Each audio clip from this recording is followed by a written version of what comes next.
1978-yilning kuz oylari.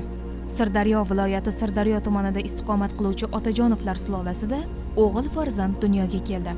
Ota-onasi elimiz omon bo'lishini tilab chaqaloqqa Elomon ismini qo'ydi.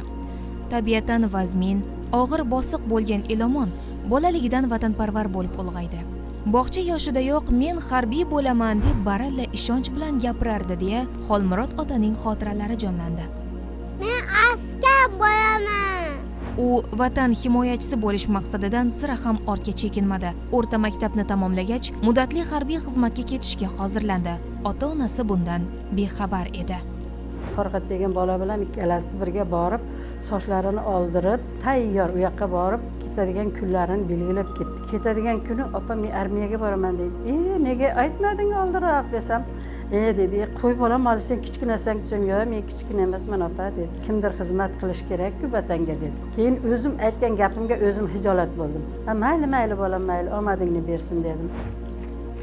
Elomon Otajonov maxsus otryadda xizmat qila boshladi. Xizmati tufayli qisqa muddatga uyiga kelib ketardi. 2000-yil so'nggi bor ota-onasining diydorini ko'rishga kelganini tabiiyki hech kim bilmasdi. Kelganda men aytdim, o'g'lim dedim, mana shunaqa biz eshityapmiz, shu tinch opa dedi, bizni unaqa narsalarga bizni aralashtirmaydi, bizni o'qitadi, Amerikaga jo'natadi, meni aldadi. Surxondaryoga borgani birinchi marta emas ekan, mana 4-borishlari ekan shu jangga.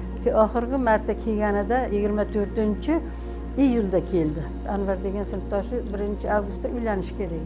Lekin men kela olmayman opa dedi. Keyin nimaga desam, kelmayman-da dedi.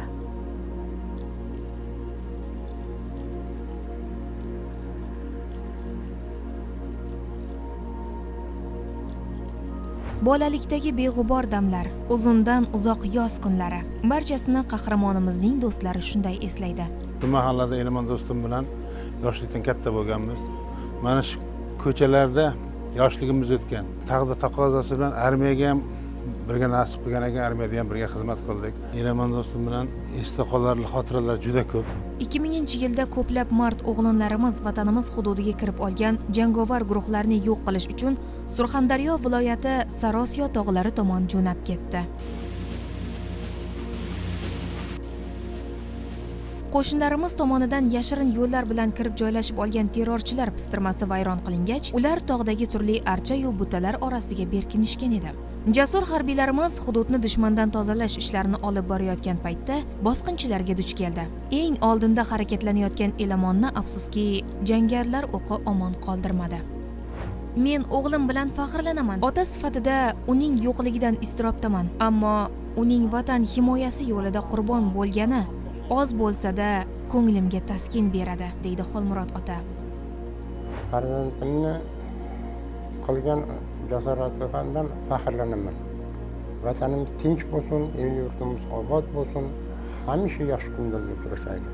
Bugungi kunda Elomon Otajonov o'qigan Sirdaryo tumanidagi 2-sonli umumiy o'rta ta'lim maktabiga uning byusti o'rnatilgan. Mamlakatimiz tinchligi va omonligini himoya qilishdek sharafli yo'lda halok bo'lgan katta serjant Elomon Otajonov vafotidan so'ng jasorat medali bilan taqdirlangani uning yaqinlarini, safdoshlarini to'lqinlantirdi. Qolaversa, u tug'ilib o'sgan ko'chaga uning nomi berildi.